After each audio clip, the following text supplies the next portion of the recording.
and kind folks out there, creatives, excuse me, community and kind folks out there, hello. Welcome to RPG with DBJ. I am your host, DBJ. I apologize for being late, but I am a old Ludidian grognard who doesn't know how to use technology, and it's actively working against me. So I had a little bit of a war, but I am here. Today's Discord Tuesday. And on Discord Tuesday, it's kind of a grab bag, but in many ways, we like to talk about mechanics. Now, for those who don't know, this is an hour-long session. Usually, we go 5 days a week. That means 5 hours of content as we deep dive into one particular subject. I just won this battle, man. I think there's a big war against me and technology, unfortunately.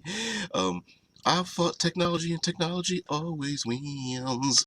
So, for those who don't know, this week we are talking about winter.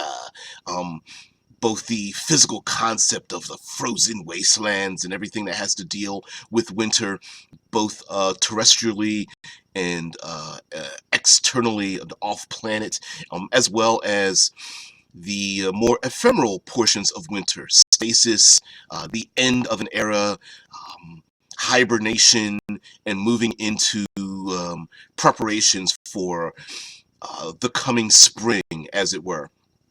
So yesterday we talked a ton about monsters and of course the environment. You can't not talk about winter in the environment. But today I thought we would talk about some mechanical objects, meaning not machines, but gaming mechanics in the tabletop RPG community when it comes to using winter as a backdrop for your games. Now, of course, we have our usual suspects, which are gaming conditions and how to apply those conditions. And what I mean by conditions are things when characters are cold, they're hungry, they're frozen, they have, if you're talking wasteland, there may be very few places to acquire heat or comfort even. We even mentioned, off camera, many people, as those of you who already know, that Joseph Keenan puts in a lot of external comments that we like to bring up here, and you guys are always welcome to do so, since we talk about this all week. But there is the idea of like wet clothing, and even snow melt can cause other hazards when the winter season starts to end, such as like swampy areas, flooding, that kind of thing. And of course, you've got mud, slippery surfaces of ice, dense snow, and all that kind of stuff. So, and of course, there's trudging through snow causes exhaustion and those kind of things. And how would you apply them? And in what mechanical ways would you use them as well? Hey, P. Now, I feel like I'm of the mindset that horrible things should be placed in the PC's hands and allow them to choose or not choose to engage in the horrible things as much as possible. And what I mean by that is, instead of using a stiff hand and applying like exhaustion over every 3 days travel or something of that nature, or to get over this mountain range or trudge across the tundra or survive through this blizzard, you will automatically receive some kind of penalty. What I would do instead is allow choose a cost-effective analyses. That sounds kind of complicated, but in essence, it's basically, listen, here's the pain that's going to happen if you move and or act in your worst effort. Okay, so if this to go across this, let's say the PCs are dropped on the edge of Antarctica, and to get to the Antarctic base, it would take a 5-day foot travel. Hey guys, if you move at your fastest rate for 5 days, here's what's going to happen. If you rest, each day that you rest, or however many hours you rest, or something like that, you can mitigate that, whatever penalties you may have. Now, of course, there may be a tension timer, right? Hey, if the base hasn't been contacted in a long time, and you're running a horror game where there might be some it's the first part of an alien invasion, or some ancient artifact was uncovered, or whatever the case may be, the longer it takes them to get there, the worse it may be when they arrive. And so if you want to add a tension timer, one that they are aware of, or one that you're hinting about or foreshadowing, I think that would apply as well. Also, of course, physical toughness with your PCs. The PCs are medieval adventurers, and you've got yourself your barbarian and your ranger in your group, and then the others are like, they're pretty much city folk, right? The barbarian and ranger typed characters may allow or give some assistance to the other players, or may be effectively immune to the wintry conditions, which is perfectly fine, but the other player characters may suffer quite a bit.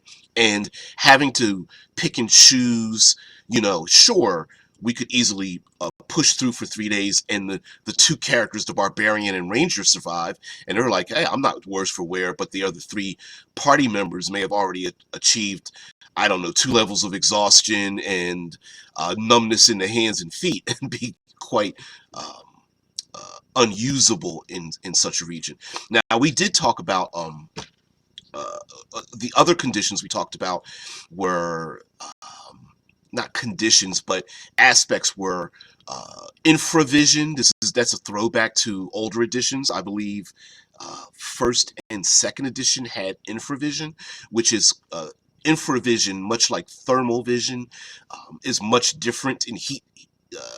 Heat sinks are much different than dark vision. You could even include that in the game, and that may be a particular hazard or another obstacle the PCs may have to overcome so that they can dodge and or maneuver around predators that are out there, along, of course, with physical travel hazards, watching out for avalanches and those extra sharp icicles, falling down on their heads and things of that nature, other creatures and things of that.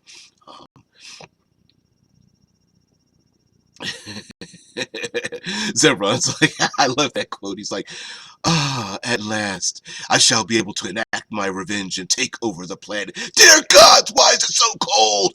How are there people here alive? What the hell? Yeah.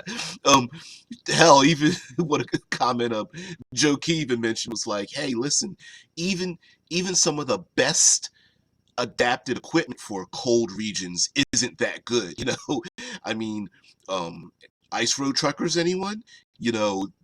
What was one of the first things we brought up yesterday was about wearing like chain or plate mail armor. I mean, metal is a huge conductor for cold. You don't want to wear that.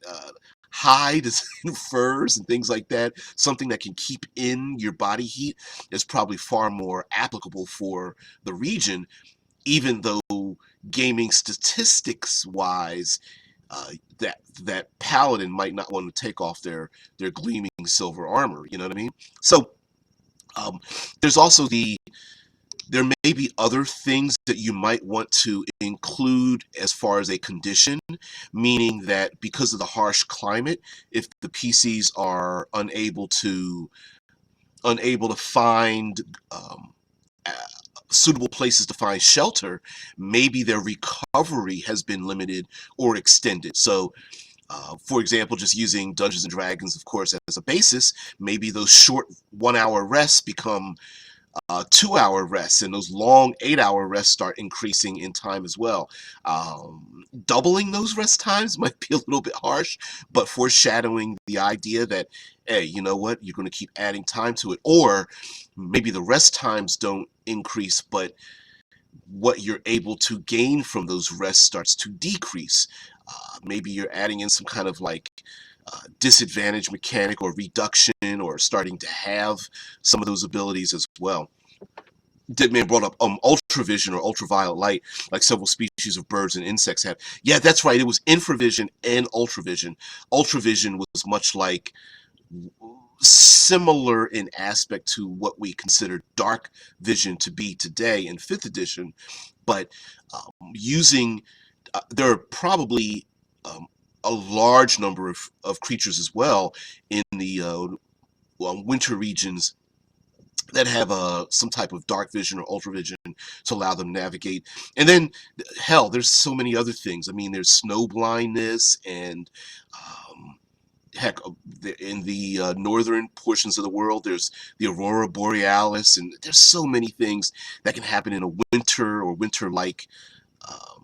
winter-like case. Ooh, Pelora brings up, since I'm suffering from one, Pelora brings up cold messes with says cold messes with manual dexterity. Either gloves or just frozen up joints certainly makes your fingers move slower. There's a reason you see musicians warming their hands under hand dryers before performing if it's cold. As a matter of fact, you'll even see that with sporting events that happen that are outside when it's cold. They'll have the in the front of them or behind them, they have the little tubed hand warmer that they have on the front of their outfits in American football. You'll see that the quarterback always has them, and then of course those sitting on the sidelines, they'll even even in arenas, sometimes the air conditioning is so up so high that you'll see the players that are sitting down and they're in like their full, even though they might be wearing shorts and t-shirts normally, you'll see they'll put on their sweatpants and sweat jackets and things to keep themselves warm. So absolutely. And I, I know this sounds rather silly, but follow me on this. The idea that sometimes your player characters will have those cold feet and cold hands and have a reduction in their manual dexterity, and having to spend some form of action to warm their hands up or have someone else warm their hands up, or just the simple act of the proverbial hands to the face, blowing on them, rubbing them together, putting them under the armpits so that they can then use their hands. If that costs some form of delay or action or whatever in your gaming system, whether it's like 5th edition, it's like bonus actions. Some games have simple and complex actions or something like that. Having the player characters be forced to make that choice might be a thing, right? Your pickpockety rogue with their disadvantage on lockpicking and rolls twice and messes up, and it's like, hold on, guys, blow, rub, rub, rub, rub, rub. Okay, is that enough? All right, now I'm gonna go, get rid of that disadvantage, and at the same while all this is going on, thanks, Key. Come on, bring me the froggy. Come on, come on, come on, come on. Come on, Tia. Come on. She can't. She's deaf. She can't hear me. I'm sorry, guys. Yep. And then there's a permanent version of that, which is Frostbite. Which, oh man. Um, yep. Absolutely, Joe. I mean, yeah. Frostbite is a thing for the hands and feet.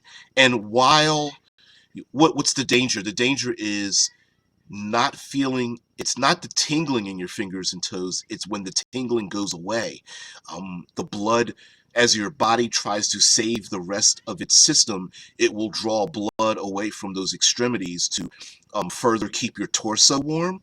And man, having to amputate, having your toes go numb, and you're trying to walk across fragile ice or powdery snow and watch out for crevices, there might be a delay in that. There's also, here you go, kid. Yeah, now you can see me. Come on. She's deaf. She can't. She has to see my hand motion. There we go, kitty. Come on. And then say hello to everyone. This is Tia. So in addition to the hazards of the body, there's also the hazards of the mind. I mean, one of the major hazards of the mind is desolation, and especially if you're someplace where you're alone, right? There's depression, desolation. There's even hallucinations and going numb to what is going on around you.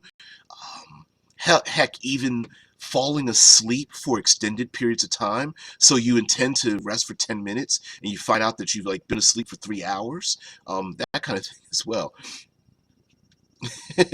I agree with you, Joseph. She's like, hey, Joe's here. Can I say hello? Sorry about that. But that's what happens. Listen, if I somehow block the kitties from being around me, which they tend to walk around my legs and stuff, they would just be screaming in the background. So I have to allow them to partake in the live streams, however minimally. Now, Belora says they fail the disarm roll because of the penalty, but the trap springs are frozen up and it doesn't go off anyway. The poison dart tries to come out and it moves really slow. It's like it falls on the ground.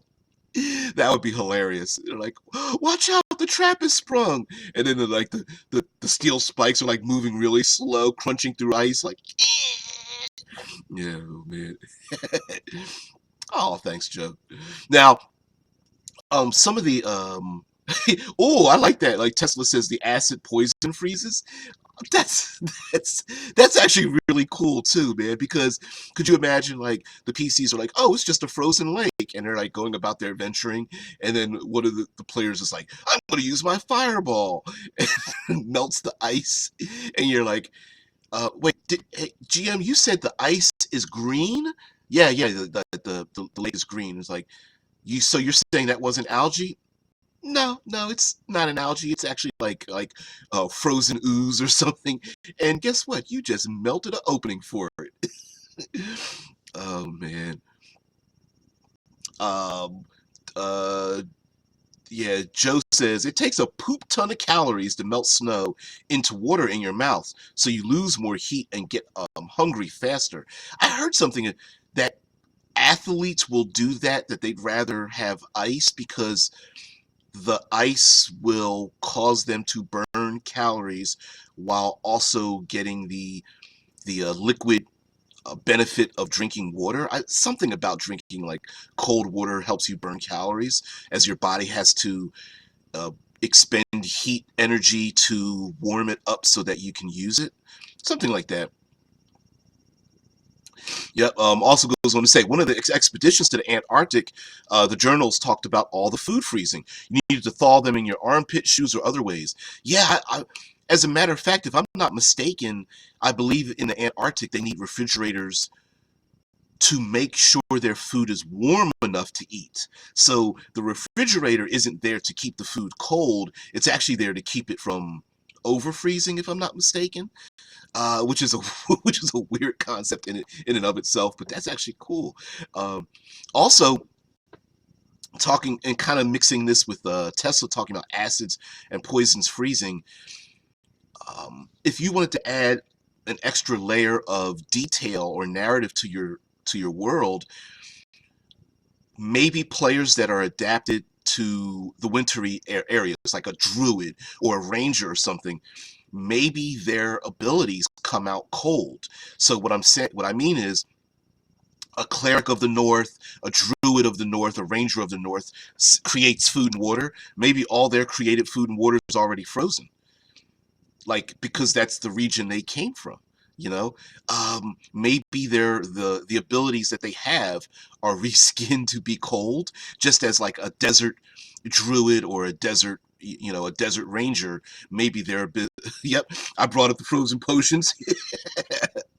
Drinking those healing slushies. I love it. But also, also, yeah, that's what I mean. Test like cultural variant spells so that they are more in line with the cultures and regions that they come from. So an example would be, and this is being kind of silly, like three characters create food and water.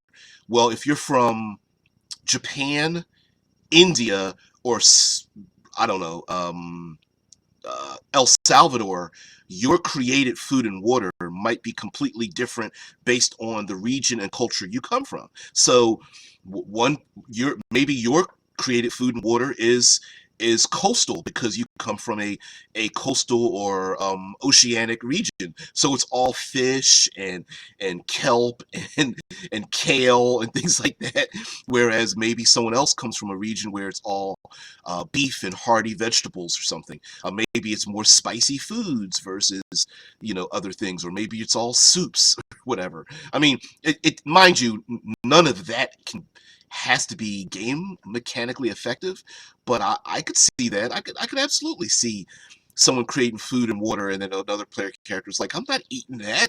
What is that, raw fish? Get that away from me. Fish breathes in its own feces. You know that, right? um, um, you know, Joe says, evolved for the cold, say polar bears or walruses, would have a major problem in the summer, even in temperate zones. Absolutely. Hey, that druid that loves to become that big ass polar bear in the desert might suffer some additional heat exhaustion from having all of that extra layer of fat and blubber that is very good for the winter, would make you really suffer in the desert regions. And Deadman says, I believe that was mentioned in second edition AD&D, the create food and water thing. Yeah, and that's just a minor thing, right? Like even other spell or spell-like abilities may be um, indicative of where they're from. So what's a simple spell? Fog cloud, right? Ignoring the name fog cloud, the idea of the fog cloud spell is you create a region that is very difficult to see through. So your winter character might create a blizzard down in a desert, whereas your desert character up in the wintry season might create a sandstorm, you know? And I think flavor-wise, that would be cool, as well as maybe adding in a few little elements of narrative positioning, so that the desert character in the north who creates the sandstorm, maybe that sand might be very effective, whereas the winter character creating a blizzard is just stacking one blizzard on top of the other. If you're following me on that, same thing would go with like a gust of wind or something like that. Yeah, whatever. Um,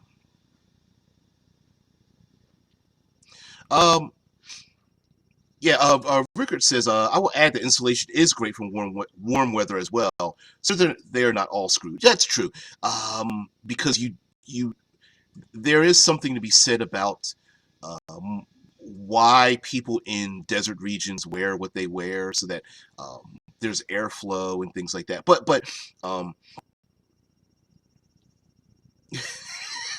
yeah, right.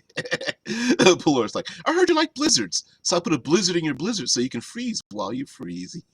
Yeah, yeah, pretty. That would be kind of pretty brutal.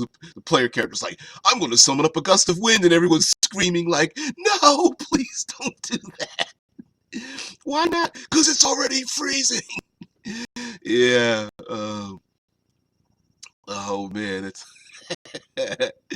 I hear you guys. All right, so other mechanical things you might want to add in are reductions to speed, like as was mentioned by Polora, manual dexterity, speed when it comes to initiative, speed when it comes to land movement, also reductions maybe in statistics. I know a lot of times we don't like to do that because it adds another layer of math, but maybe we might even want to do that as well by adding in having a penalty to um, strength and dexterity, using some of those classic statistics when over longer or extended periods of time because of the vast cold and such. Also, when we start talking about losses of abilities and the reductions thereof, like for example in Dungeons and Dragons we have healing spells that are able to do certain things. If you really want to, now this would be a session 0 kind of thing, right, where what exactly does a specific healing spell heal when reductions in abilities, speed, endurance, those kind of things take place. Does a simple lay on hands, does that cure it, or is it considered more of a condition like paralysis or being restrained or being deafened or blinded instead? And so making that decision, whether he needs to be done on the fly or session zero, might be necessary for the players so they understand what they're about to encounter. You don't want you don't want to do a gotcha as a GM or a DM and say, well, you use your lay on hands, but ha ha, it's not effective against Frostbite. That kind of sucks. Also, like we mentioned yesterday, maybe all of that healing does work, but it just takes longer to do so. So maybe it's not just a bonus action. Hey, you heal 7 hit points, get back in the fight.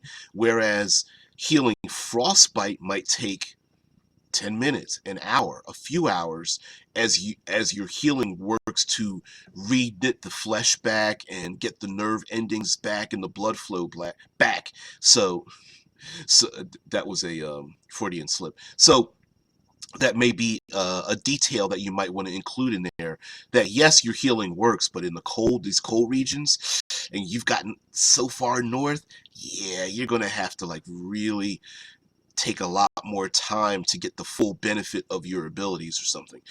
Maybe you could even have a limit like no more than 5 points an hour can be healed to any one individual, or whatever the case might be. Now, as another grab bag when it comes to using the winter, um, you know, the winter also represents a little bit of a large bit of stasis and change. So, hey, Scott, so it's not just a matter of things dying. So it's not necessarily related to the undead or necromancy or something, but it is a change in the seasons, and lots of plants and animals will um, will hibernate. They will during the winter season they will go into a slower state of being, much like how plants, you bury a plant, the plant grows in the spring, it blooms in the spring and summer, it starts to rot away, at least the surface portion of the plant will rot away during the fall, and then in the winter season, the seeds and roots and things will go into their I don't know what the term is for plants, but they will go into their stasis, their hibernation state until the spring then um, again comes around. And so playing with the preparations before winter, playing with what happens during winter, and pulling on the threads of what happens when the winter season starts to end, I think really, really works for can really, really work for your game. You wanted to come over here, kitty. I don't know why you were pulling on my shoulder. So anyway, the preparations for winter, both, and I know this has to deal with a more world building Wednesday, but the preparations for winter are a huge um, um, fuel and mental fuel engine for coming up with a lot of ideas for your game world, right? So everyone knows that the mountain pass, the snows will come into the mountain pass. Everyone knows that the lakes will freeze over, and you'll have to ice fish on the Great Lake instead of just taking a boat out there to fish. Everyone knows that um, firewood and other materials, clothing and grains and those kind of things that you need to survive through the winter have to be collected and put into storage and things of that nature. Lots of communities will have people working double time during the fall to gather all of those preparations. Goods need to be sold. Things need to travel from the north to the southern regions. Goods and services from the southern regions need to reach all the way up to the northern regions fast so that they can get them before the winter comes and closes down, socks everyone in for the harsh winter season. And so now it can work against everyone as well. Those frozen lakes or land masses that freeze over might actually make land bridges for people to cross over to get those barbarian raiders to come towards certain communities. So you could play it the opposite way, where the lakes or frozen places or islands of archipelagos actually freeze together to become one entire landmass, connected by ice or something. Pelor says, just thinking about food and preparation, winter food tends to be easier to store and can be stored for longer. Stews, potatoes, etc. A little detail to use. Seasonal food. Absolutely, there are. If you want to use your prototypical goblinoids, they're going to want to raid a lot of those storage areas because maybe they're just uneducated, or they're used to raiding instead of hunting and gathering for themselves without going after the more civilized regions, or maybe their food items have run out and they were ill prepared. And so it's not just a matter of attacking people, but it might be attacking people to get at the food storage, which for food and supply storages. So that's a great triangle to use, where PCs are attacked by goblinoids, goblinoids attack PCs, but there's there's food storage on a wagon that's slowly sinking into, breaking through the ice and about to fall into the lake, and nobody wants that. So you may have enemies or adversaries looking at each other, and they look over at the thing that's about to sink into the lake, and they just, without making a decision, they work together to drag that stuff out of the lake, because no matter what happens, nobody wants that stuff to go away and fall to the bottom of the lake and be frozen and lost, right? So everyone works together to drag it out of the lake, and then they can go back to fighting each other, or at least figuring out what the hell to do with it, Now, of course, you're going to get your cannibalistic beings as well that are going to want to eat human beings, to survive through the winter. But for your more social and civilized communities, having a food store rot away, having an avalanche wipe out a warehouse or something that was placed somewhere, having someone sabotage, set fire to, or poison food stores might be a detail, especially if the player characters are trapped in a small, tight location with other people, and there's a saboteur in the group. There are elements in the group that are causing, something has happened where the enemy can't leave now because it's wintertime, but they're there to sabotage what's going on. And so you could even have like a murder sabotage mystery, like who is going around here murdering people one by one, who's sabotaging the food, who's I don't know, getting rid of the coal or wood that we're using for heat, or getting it so damp that we can't use it to light or anything. Zevron says, I love the idea of ice trinkets that are semi-magical, an ice sculpture that never melts and is pleasant to touch, snow to keep things cold in a basket that never melts, an ice sword that numbs a body. I like that, as a matter of fact. And what a great way to give your PCs something to use, but also it's made out of ice, so you really can't take it with you except in the northern regions. A good way to limit handing out a lot of those little magic items. Although ice fae may give out these one and done items that are like ice trinkets, like it's a unique magical snowflake, and if you place it upon your tongue, you have a certain ability. Or, like you said, it's an icy helmet or something, and despite the fact that it's made out of like a translucent ice, it gives you some ability to do a thing or whatever. I do like that. I like that idea. I like that idea a lot. Maybe a player character's artificer or artificer is, instead of using clockwork or mechanical objects, is able to form things out of ice and snow. That would be kind of a cool twist on that as well. And someone could reflavor their spell spell or magical casting character that is able to do such a thing. Like, hey, I don't shoot a magic missile. What I do is I pick up the snow and form icicles out of it, and or balls of ice, and then throw them or something. Or maybe they just rise out of the snow. Balls of ice rise out of the snow and fire towards my enemy or what have you. My shield spell isn't energy. It's a shield of ice that just shatters when something hits it or whatever.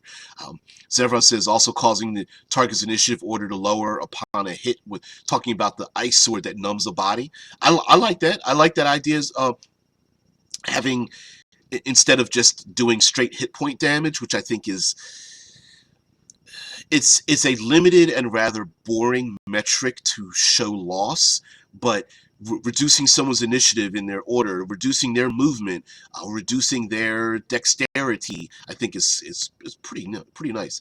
Zevron goes on to continue to say, the magical item of legend told by the skalds of old, the chicken of noodle soup made by Master Campbell. Master Campbell. Drink this soup, and upon you there shall be a warmth, a great rejuvenation. And everyone's like slurping, like, I can't hear you, but this is some great soup, man. You need to, you know what, if you put this in cans and someone had a device that could open up the top of the can that would twist, man, you'd make a killing. Plus 2 dex bonus from the soup. Heck yeah. My insides are warm. This is sweet. Yep. Joseph Keenan says, Balls of Ice is the name of my my Chilliwack cover band. Balls of Ice. Don't get them kicked. They will shatter. So, but you guys get where I'm coming from. Using lots of little details and flavor. Yesterday, of course, was Monster Monday, but I think for character creation, I would open up a lot of doors if someone wanted to reflavor their PC to more embrace the idea of a cold or warm region. Both a character that is adapted to the cold region, and then the antithesis of that.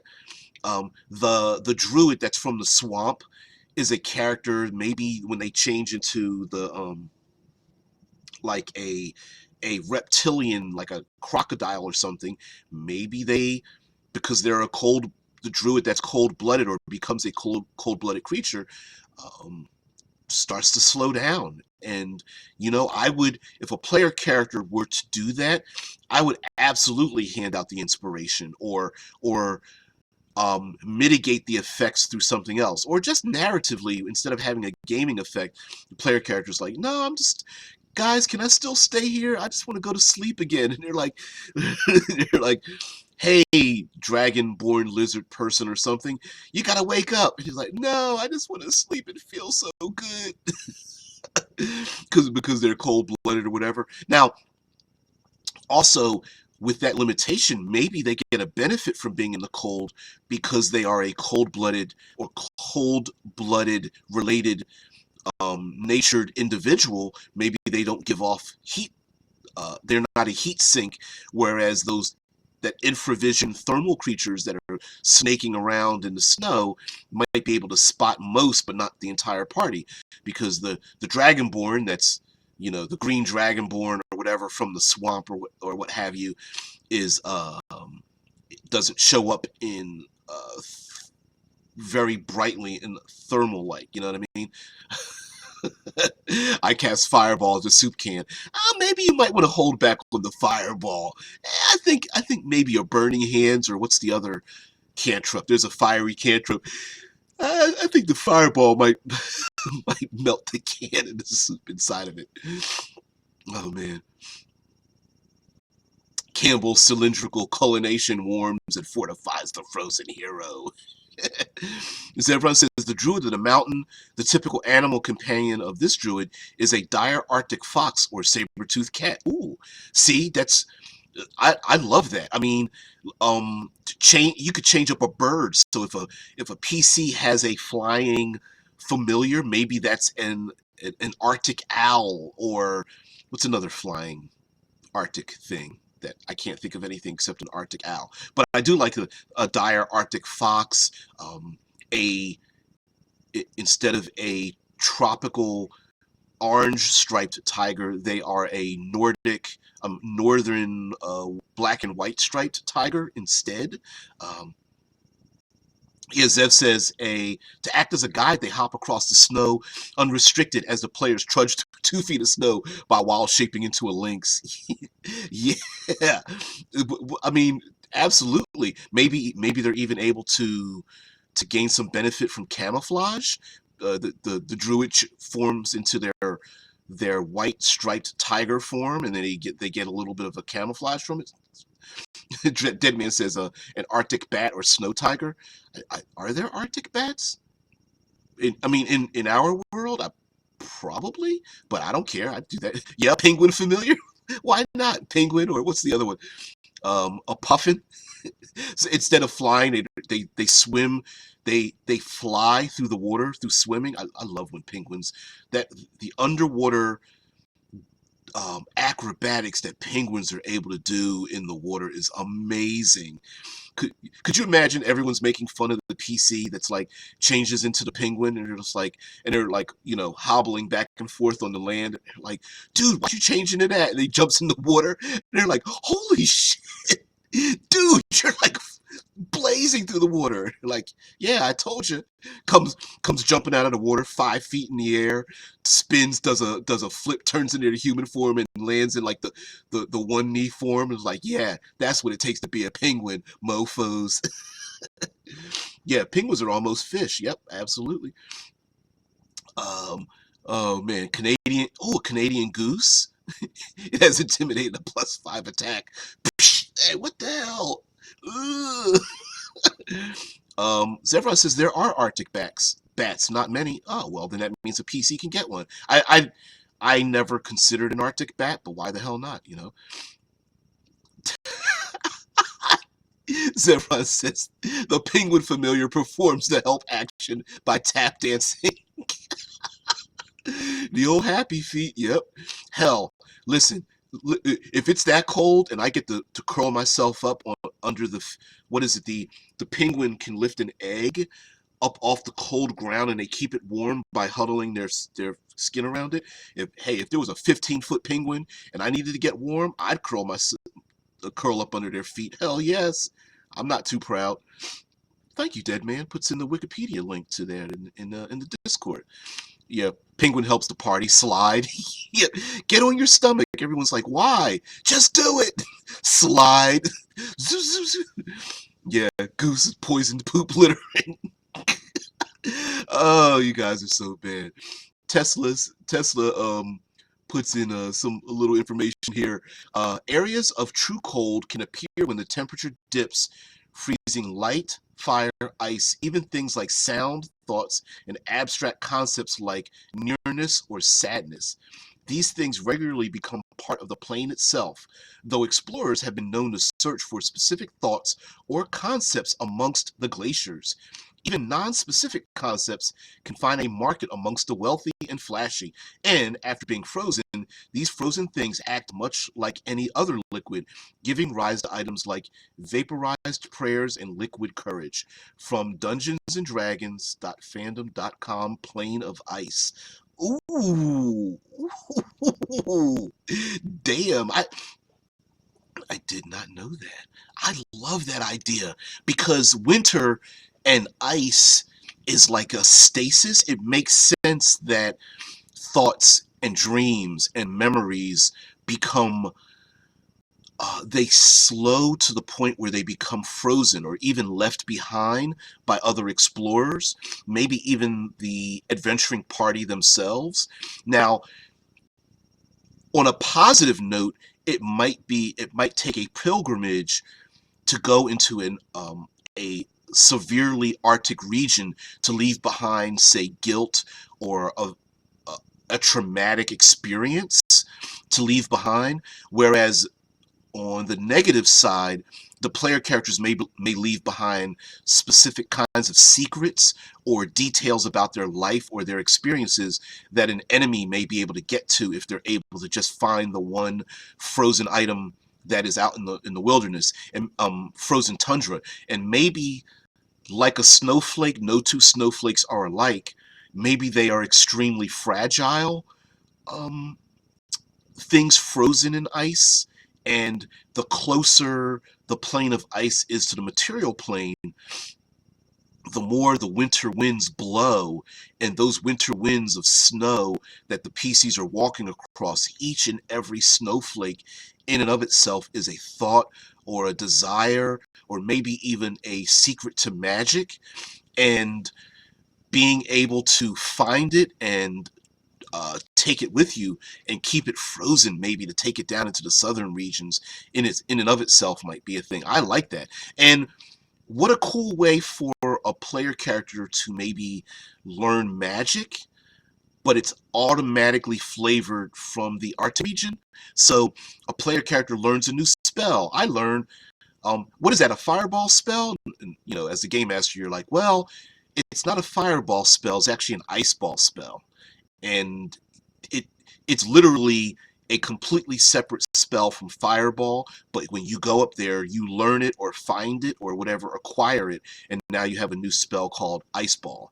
And there could be a whole, maybe there's a whole, not pantheon, but a whole discipline of re-skinned ice flavored abilities, even so much as to say, like, I use hold person on a character, and so instead of it being like a psychic hold, like a hypnotism, maybe your hold person covers them in a thin sheet of ice or something like that.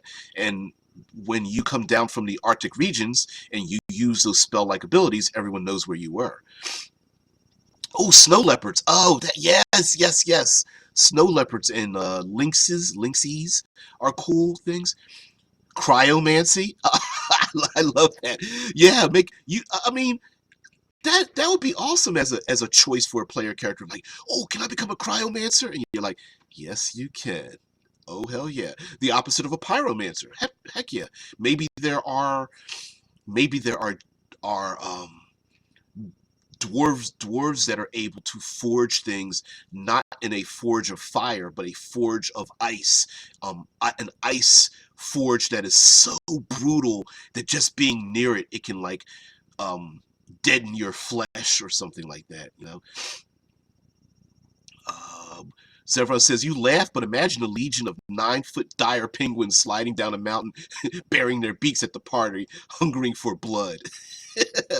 A penguin's call is already a terrifying thing. Imagine a deeper, more guttural version of it with razor wings. Seriously, dude, come on now.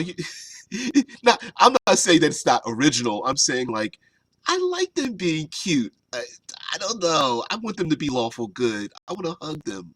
I like all the different breeds of penguins. The penguin, hey Charlie Squared, penguins with the feathers on their heads, and the penguins with the orange around their eyes and all that stuff, man. You ruined it for me. Now I'm gonna have to think of them as evil. Yep. Like Charlie Squared says. Charlie says, grease spell just puts a thin layer of frost on the ground. Better bring ice skates. Yeah, and for every character, my swamp character creates grease, and it becomes like it becomes a thin layer of not moss but fungus and green slime, whereas someone else's grease spell creates a thin layer of frost on the ground. And of course, hell, well, first of all, you can automatically do that anyway, just narratively. If you want to start moving that into more mechanical effects, you might have a couple of different arenas where balance may come into issue, but balance is only important when it comes player to player, not necessarily game wise, but whatever. I mean, not necessarily against adversaries, but whatever. Joseph Keenan says penguins equal GURPS technomancers. Yeah. Rickard says, I wish I would just be elemental. I wish it would just be elemental, ball, bolt, and blast, and give the players a chance to flavor the spells themselves. Dude, I can't agree with you more, because I understand everyone loves their 200 pages of spells, but it would make a lot more sense, right? To just call it like elemental ball, bolt, and blast. You pick your elemental, what your elemental flavoring: hot, cold, electrical, sound, poison, acid, psychic, or whatever. And then if there's a side effect, you match it with the side effect. It continues to burn. It slows you down. It traps you. It continues to, well, hell, you could just call it continuous. And if it's continuous, it would continue to freeze you, continue to burn you, continue to poison you. So yeah, I'm with you. And as a matter of fact, you could even go, even if you want to go more champions, you could even say like elemental blast and then add area effect to it, elemental bolt and add cone to it or whatever. But I'm with you. I'm so much with you. There's no reason to have acid arrow and fireball and lightning bolt, and but it's a legacy thing, and so that's why it exists the way it does, you know. But whatever. Omen, yeah, Deadman says Shadowrun has that, yeah. And a lot of games other that have grown outside of the classic Dungeons and Dragons have done that as well.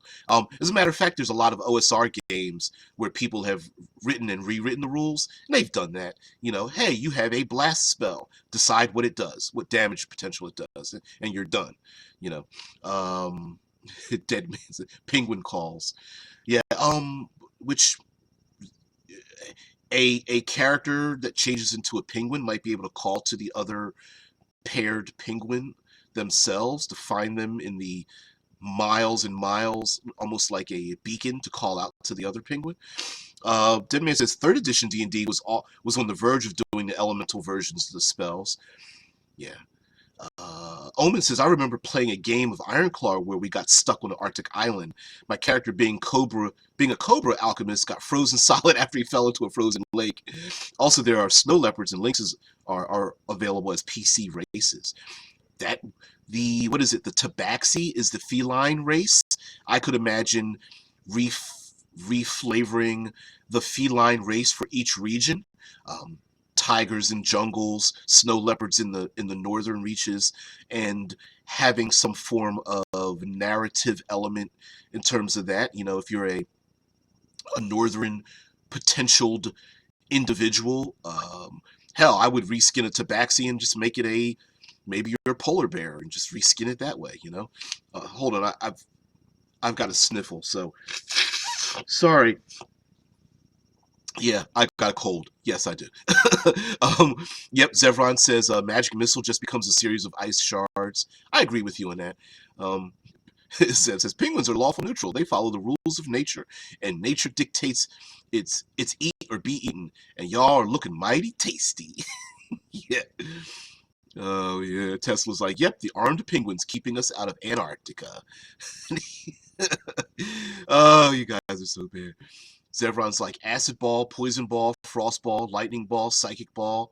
Yeah, psychic ball, ball of magical energy that burns away your ego. I love it. I love it a lot. Which, for me, I don't understand why 5th edition didn't embrace that and just make an equal amount of damage and resistance potential adversaries and elements in the game, so that they're, meaning like fire and poison is one of the two most encountered damage types in the game. I feel like they should have just spread it evenly amongst the game so that you don't have this idea of like a psychic ball going off and everyone going, well, no one's got resistance to psychic energy, that's unfair. It's like, well, why didn't they just make it equal across the board? But that's a pet peeve of mine. But whatever. We mix our lion centaur crosses. Oh, I love the lower bodied feline centaurs. centaur versions. I love those. What is the other? The Lamia is another one, I believe. Oh, Rickard, you gotta go. Hey man, you're always welcome to. Just you can pop in and out anytime you feel, man. Oh, man. Joseph Keenan says Savage Worlds has the spell trappings which you change the trappings. Yes, I listen. It makes so much more sense to do it that way. I agree with you. It does make a lot more sense to just go, all right, you have the ability to blast something, add a trapping, whether it's fire, lightning, psychic, or whatever. Maybe you can even add another trapping, like it slows the person down, stuns them, blinds them, whatever, and you're done, you know? As everyone says, because Fireball rolls off the tongue better than Elemental Sphere, easier to market and advertise. I agree with you. Something has to be said for the legacy of it and the what's another way to put it? While some things outwardly make sense, the emotional context to it also has something to do with it as well. So the idea that my character has finally gotten to the level where I now have Fireball is an achievement level that you can't, that starts to lose some of its power when you just say, well, I've gotten to the level of Elemental Ball. Great, I'm going to pick fire. Okay, great. Okay, you're done. You know, Charlie Squared thinks, I think it sort of makes sense that fire is an exploding ball, cold as a cone, and lightning is a bolt. Since the elements behave differently, the limitations can give more flavor to the spells. I somewhat agree, although what ends up happening, I think, are players may want to flavor their particular characters. So, sure, common sense wise, a bolt of lightning goes in a straight line, right? But I could see someone going, yeah, but my character is a master of electricity and storms